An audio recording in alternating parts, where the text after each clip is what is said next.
Okay, for 360, they want us to solve these equations. So there's a couple ways to do this. If it jumps out that you can see what's happening from, down here, which we can, times 2, then it's going to be easiest just to do that, right? Times 2. So not x squared. That should be, right, times 2, right? So this is times 2, right? So in this case, x equals 6, right, for A.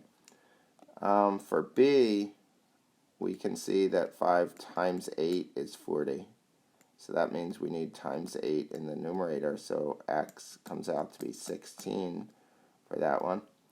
This one doesn't work out as well, right, 8 times, because it's not going to be a nice integer.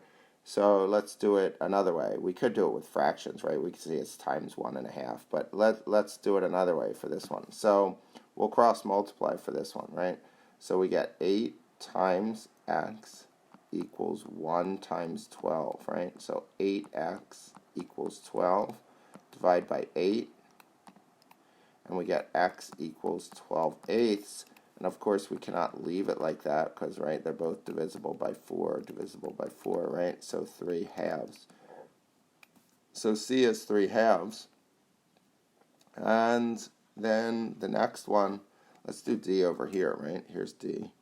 So we have x over 10 equals 12/15, right? We can reduce, right? X over 10, 12/15, they're both divisible by 3, right? Divisible by 3. So this is really equals 4/5, right? So now we can see that, what did we do? We multiplied by 2. So we multiply by 2 here, and we get x equals 8 for D.